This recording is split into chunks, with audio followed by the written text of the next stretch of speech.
Sorry about that, but it'll come out. You are live. You're live. Oh, live. Oh, great. Good start as usual. Thank you for joining us, and it's been our normal slick introduction. Okay, I'm going to talk to you for the next 27 minutes. Then Evan's going to spend a minute or so, 2 minutes, just realigning this so it faces the rocks. At the moment, you're looking at me, which is a bit of a disappointment, but it gets better. We're going to have a 1 minute guest appearance by a gentleman who's put in some of the extra things that have been put in here. But for now, I'm going to first of all explain what we're doing, then I'm going to introduce you to some of the new players in our group here. Now, to begin with, ladies and gentlemen, I want to thank you for joining us. And I want to make this clear that this has been designed not by me, not by Evan, but by the rocks, by the rings, by the skull, and by the pendants, and all of the different objects that are here that we are custodians of. Note the word custodians. We are not the keepers. We are not the owners. We are just, at the moment, the temporary guardians of what these rocks are doing. The rocks hopefully will go onto country very soon. We're trying to work that at the moment, and we're getting towards some sort of resolution. But for now, a year ago, most of these rocks, not the other objects, were involved in a ceremony at Uluru. Now, I'm sure quite a few people here are fairly familiar with that. And for those of you who aren't, I want to make the point that we have film of Uluru exploding at 7:37 when it started at 7:32. We have film of a UFO hovering above. We have evidence that the Schumann resonance increased 100-fold at 7:32. The sky turned into colours no one's ever seen before with a deep blue patch above, and there were lights coming out of the sky all around the place. The film and the photographs are up on our website. You can look at them. If you've got a rational mind that doubts things and you feel like you need to see that first, have a look. The reason I'm saying that is because for the year leading up to this ceremony that happened at Uluru, that the elders opened up the rock and turned on what they call a magic box. Every presentation we gave, I said, I'm not sure this is going to work. My rational mind, for very good reasons we won't go into now, was fairly convinced this just wasn't going to happen. But 15 to 20 million people joined us, and it did happen. The evidence is there. I want to make one other point. This is the second ceremony, and there will be a third, and that will be in the next solstice. And I've just been reliably informed by Barry Eaton, who's one of the top astrologists in the country. He told me on the same day, on the next solstice, not this one at Uluru, there will be an eclipse of the moon, and Uranus will be in alignment with the Earth. And he told me that Uranus is the planet that denotes sudden change. It is our belief that this ceremony and the next ceremony, when the next ceremony is complete, each person on this planet must make a choice as to whether they want to walk down one road, as the Mayans call it, or the other. And there is a difference, and the difference is quite graphic. And I'm very quickly going to explain something about those roads. Then in the time I've got left, I'm going to introduce you to a lot of these objects, and not so much the rocks, but the other players involved, because this is not an original ceremony like the last one, because there's other things in here that are not original. This is a global ceremony. I know that the rest of the rocks, the ones that aren't here, are put into a figure 8 down near the Coorong in Adelaide at the moment, South Australia rather, and I know that Chris Blackmore is looking after that one as we speak right now. But I want to just make one point about this road that the Mayans spoke about and the Hopi spoke about, the fast-flowing river. Ladies and gentlemen, I want to tell you a very quick story about a gentleman that I taught with in Moree, and he was a very good teacher, made the kids laugh, and they enjoyed his company. And for 45 years, he was a teacher. And he moved over to where we are now, and he bought a farm near Caniba, and I met him at a meeting at Ballina a couple of weeks ago. It was a meeting of people who had and hadn't taken the medicine. And they're marching not so much against the medicine, because I don't care about that. I don't make a comment on that. They're marching against what was happening to us and what the people who ruled us were doing. And he told me a story, and I think it's very important you hear this story, because I want to tell you about the makers of one of the two roads. And you need to understand what they're making for you. And what happened was he turned up at school a couple of weeks before he was going to retire, and he and about 8 other teachers were called into the principal's office and told they were sacked and to get their things together and to get out of the place. And they were no longer welcome. And as they were leaving, this is what Gary Hughes told me, and that's his name. He said this. He said, the principal said, oh, by the way, you've lost your long service leave. 45 years he'd been teaching. And those teachers, they thought at the end of it all, they put the money into long service leave. It's taken out of their pay packet. It was stolen off them. I want you to think about that. Now, they're going to go to court. And maybe 8 years from now, and that won't be an issue by then, I can tell you now, they might get their day in court and they may get their money back. But I'm going to make a bet with you. Of those 8 teachers, all of them were looking upon that as the rest of their life.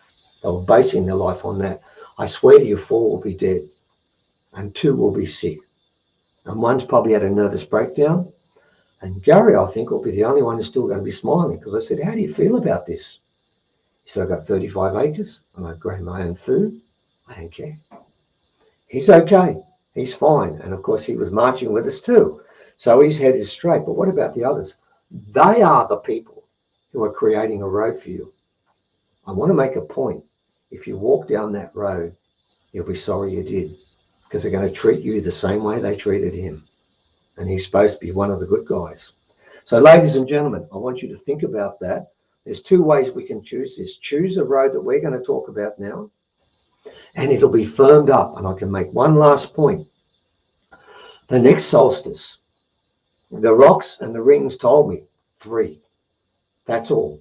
It's a sacred number. And after that, you must make a decision which road you're going to walk in. That's what this is about. Now, today, in the time I've got, and Evan's not here with the clock, so I'm going to have some problems here. I'm going to introduce you to some of the other players. And I'm going to start by going to the center, which you will get to see in a second. I'm going to start with this rock here, which I'm going to hold up. This should be held in the left hand. It's a healing rock.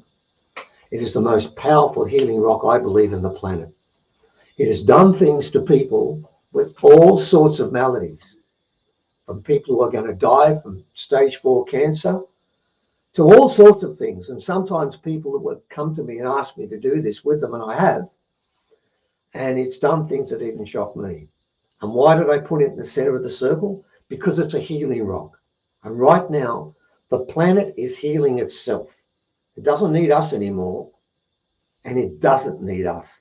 We have to heal ourselves, or we will be asked to leave. That's part of the deal here. So that's important. Sitting alongside it in the center is this ring here, which I hope you can see. This ring, we've analyzed it. 41.8% is made from a substance that's not found on this planet. And it's been analysed by the best machine in Australia. Costs 6 figures to buy. There's only 2 of them. It's electronic. You don't have to cut into it, and you can find everything. And it goes down to 2 decimal points.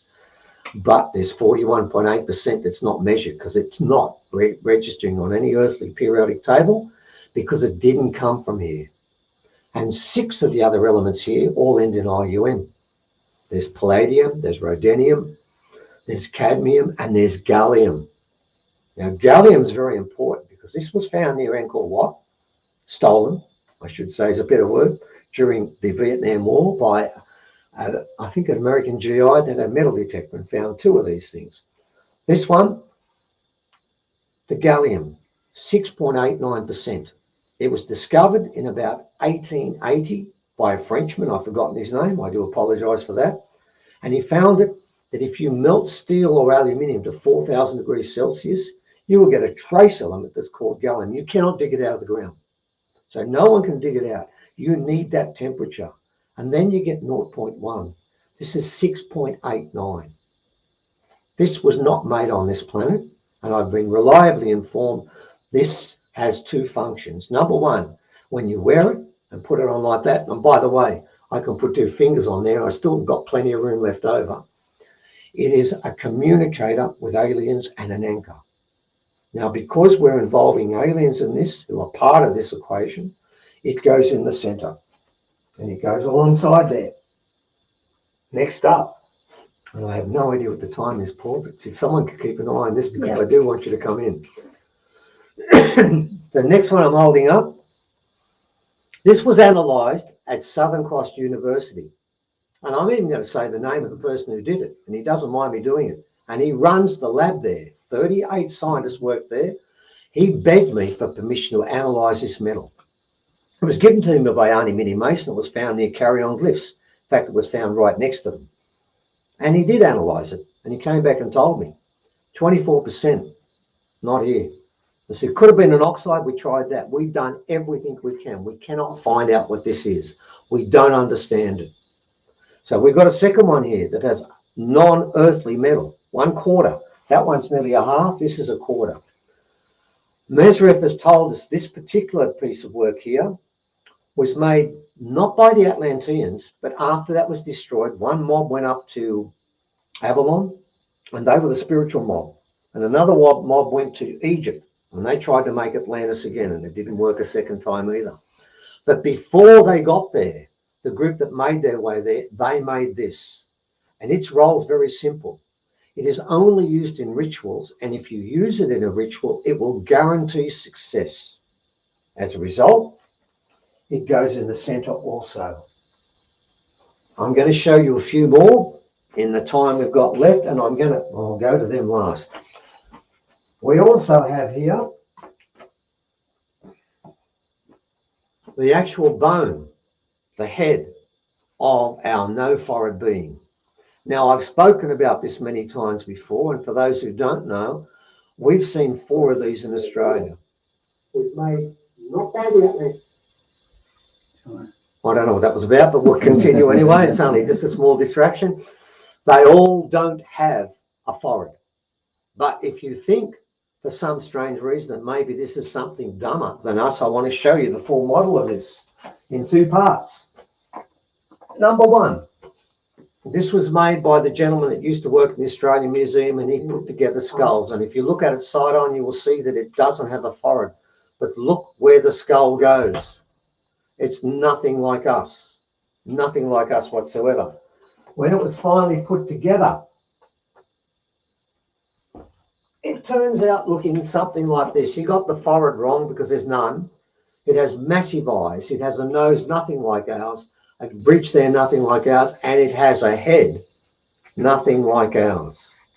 In fact, it is 17 centimeters across here. I'm 13. We don't go past that. And I've made this point many times, particularly to the ladies in the audience when we used to do talks. Hand up if you want to do natural birth to this. Not one woman put their hand up. They all volunteered for cesarean. There's no sutures on this, ladies and gentlemen. There are no sutures. At the back, you're supposed to have a suture. That's the crack line where the skull is. That's what they put together from this and the pictures of the other places. This is nothing like us. This comes from elsewhere. We believe it either comes from Pleiades or somewhere even older than that. We're not sure. But it doesn't come from here. So we have in this skull, in this arrangement here, we have a very strong alien content because they're part of this. And if you want to know why the aliens have come here and been here for so long, and so many have come, they came for last December, the 22nd. They came for that ceremony. This is supposed to be something that's going to run throughout the cosmos, not just here. It runs everywhere from here. They have invested so much time and so many lifetimes watching us fight and squabble and sometimes get it right and sometimes get it wrong. But we really got it right last time round. And ladies and gentlemen, just to add to that, a balance. We have here, alongside that piece I showed you before that was 24%, we have here an ancient Egyptian bone. I've had this analysed. in a CAT scan in a local base hospital, and they've told me it's an ancient human bone and it's a femur, and it's very old. It was found right next to the glyphs at Carrion that talk about Nefertari dying there and being buried there. This is his bone, and the thing I showed you before was his talisman, because he was the son of Khufu, who was going to be the high priest. And that talisman I showed you before, that was found alongside this. And the talisman was completely covered in dirt. Nani Mini Mace found that. And she gave it to me for protection. I remember at the time I said, why would we need protection? We did. I can tell you that now. This one here with the 3 animals, the 6 animals rather, male and female, was also found next to that other one we saw. It's Lemurian. It's from Angkor Wat, and it's made from orichalcum. And orichalcum is a metal that can only be found in Atlantis and Lemuria. Therefore, we have them there also. And I can tell you, according to Mesrith, this one is a balancing piece, and it locks into nature. This is where you contact nature. How am I going for time now? 8. 8 minutes. Excellent. We'll get both in. Okay. Now, over here, I have 2 rings. I have 3 rings from Atlantis. They're all made from orichalcum. The first ring, nobody knows where it is, including Evan. I'm the only person, and it's put in a place where no human will ever find it again. It is just far too dangerous for any human to put on. In fact, Mesrith told me about these rings. I just put one on my finger. He said there is no alien in the cosmos would put these on their fingers. These are inherently, this comes from Atlantis. Atlantis started with the best ideals and the best motives and ended up falling on its own sword. What they've told me is that this has absorbed all the negative energy of the leaders who ran this place down into the ground. Now, the reason I put this on, and I put it over there where there's 3 silcons, one that Paul and Phoebe have supplied, and he's going to talk about a couple in a sec. I put it next to them simply because they have magnificent energy that goes outwards, and they're evil. So what we've done is we put them in there, but around them are 3 very powerful silcons that will control that evil and give us the energy we need to project this out. And Mesrith has agreed that that's a very good use for it. And what he has told me to do, because I do ceremonies with these rings, is stop trying to clean them. They can't be cleaned. He's also told me after I do this ceremony, I'm not supposed to put it on my fingers again ever, which is what I'm doing right now, probably for the last time ever. But these are needed to get the balance right. So what we've done here all the way through is we've taken objects from Lemuria, from Atlantis, which is our past, and from our future and present and our past, the original rocks. Now, I want to make a point about these rocks. The rocks we have, yeah, I've got killing rocks here. I've got some out the back that are permanently on guard duty, and I've got a couple here too. But even the killing rocks have a good nature to them. Unfortunately, Atlantean ones, because the ones who wore it last have impregnated that rock, those rings, with negative energy, they can't be saved. The rocks can be. But I need those killing rocks in there because we need both times. We've got to acknowledge that even with original people, we had many rocks we used for good magic and some we used for bad magic. They're both there because they've got energy. But within this formation, it's the center that is the boss of this formation.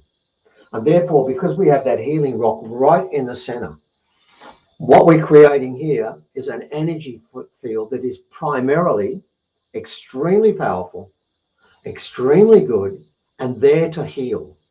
Because the boss of this whole show is that rock in the middle. So that's what this is about. Now, what I'm going to do is I'm going to call Paul on now because I'm going to close with something. And Paul's going to introduce 2 other rocks. Well, actually, it's not a rock. It's a rock and a ring. And explain what they're about. And he's got 1.5 minutes to do it in, and he's going to be pulled out. And we have a special hook here to pull him out. Talk about a challenge. Hi, I'm Paul Hogendijk, and my wife Phoebe and I journeyed for quite a long period of time. It was 8 years and 12 countries that we visited. It was a journey of faith, and it was a journey of discovery within ourselves. But essentially what I did was carved the greenstone of New Zealand, the Pounamu of New Zealand. Pick it up and show 'em. I will. This piece is a bull roarer. This piece went to every place that we went to, every sacred site that we went to. It went to the waters of those places, gathered the energy, the mana of each and every place, and was sung once, used once on the ridge of the Starwalkers in South Island of New Zealand. So this is one of the pieces that we bring for this ceremony. I'll leave that one here. I'll put that back for you, Thank Paul. you, mate. And you'll go over to the next one, and you've still got 30 seconds before the hook comes. This one, Stephen also wanted us to talk about. This is a ring from the Telem people. So Telem were there before the Dogon in Mali, when we visited Mali, and where our guides took us to these areas. The Telem were up in the cliffs in the high areas. They were the red people. They were the magical people, the ones that could fly. So this has the head of an eagle riding a horse. And this one wanted to be in this ceremony today. So I'm going to leave you with that. And yes, may we all work together in a very beautiful journey. And you didn't get hooked. I didn't get hooked. Yeah, let's do this together, guys. Put you back in there. Okay, ladies and gentlemen, what we're going to do now is very simply, in a second, Evan's going to come out and he's going to reset this, and we're going to focus this on the rocks. Now, what you do next for the next half hour, because when we're finished, we're just going to turn this off. I'm not going to do a conclusion at the end because that's going to spoil this. What we're asking you to do is this. We're asking you now to just clean your head, clean your soul and your spirit, and don't have a negative thought for the next half hour. Just leave it so that all you can give out is positivity. We know it works. We can prove it. We know what happened last time. It's going to work today, and the world needs this. It really does. It needs to be picked up again. We're being enveloped in negativity. We know it worked before. It's going to work again, and next year it's going to seal this thing off. So what's going to happen is, just get yourself ready. We've got a couple of minutes to go. Clean your head. Get ready to accept the fact that if you send this energy you're getting, you send it to the rock. It's not to be sent here. If you want to send it here, fine, because this has been aimed at the rocks. These have been there last year. All the rocks here, bar I think 3, were at Uluru last year. No, 6 rather. All the rest have been there. They know where they're going. What I'm asking you to do is be in contact with nature. Grab a rock, grab a stick, grab a stone, grab something from nature, put your feet on there. I'll be taking my shoes off in a sec, and make yourself in contact with nature. And then what you're supposed to do after that is primarily just think positive thoughts for the next half hour. And then after that, your job is done. And then what you're doing, by the way, it's a dress rehearsal, because the one that follows, that is the line in the sand. Now, I don't know. I really don't know what happens after that point. I do know one thing, and I've written this up quite a few times now. If you have not got yourself ready for the fact this earth is going to ascend, it's going to vibrate at a level that's never vibrated before and will stay there forever. And there are many souls on this planet that will perish. Now, I don't know if that's going to happen straight away, or whether it's going to happen at the end of their life. When they die here, they won't reincarnate. And what will happen? They won't reincarnate here. They'll reincarnate somewhere else. And I do know for a fact that the majority of people on this planet will be leaving. Now, my recommendation is, if you like this place, and I'm going to tell you now, there are very few planets in the cosmos. They're as beautiful as this planet was once. It's not as beautiful as it is now as it was before, I can assure you. But that's going to change. Nature can heal itself very quickly. Nature is doing that now. It's readying itself, and it's saying to us, do you want to join us? But here's the trick. Every other animal on this planet, when the vibration increases, will make no difference to them. They're fine. There's only one animal on this planet that has not lived the right way. And there will be consequences, ladies and gentlemen. So I think we've got about 2 minutes to go. Right. I'm gonna stop now, and Evan's gonna come in. So just ignore this for the next minute or so. Evan's gonna come in now and reset the camera to actually face the rocks so you can see them. And we know from last time when we tried this once before, you can come out, Evan. I'm just explaining this while you do this, so I'll keep them entertained while you fix this up. Evan's going to have to run in and out about 4 times, so what you're going to be looking at in a second will be my legs. Now, okay, you right? No, don't worry about me. Do it. Go down. Get ready. It's okay. I'll take my shoes off in a second. In fact, I'll take them off now. Otherwise, I won't believe me. They're cotton socks, so that's not too bad. Okay. What we're going to do now is this is the circle we've got here. We tried this last time as an experiment. It wasn't even my idea. And it turned out that, yes, it does travel through there. You're right, Evan? Right. I'm getting out of the road now. How are we going to time it? About a minute and a half. 1 minute. 1 minute, right, that's what I thought. Okay. When that minute starts, you're not going to hear me again, which is probably a blessing for a few of you. But we're going to stop now. And I think Evan's just about got this right. Right, well, I'm pulling out now.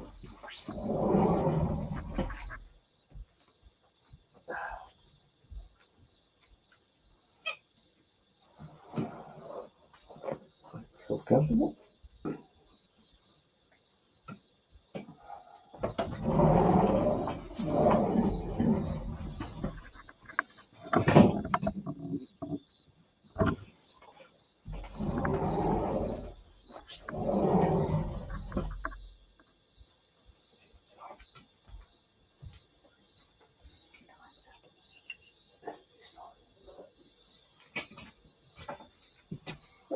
Sorry.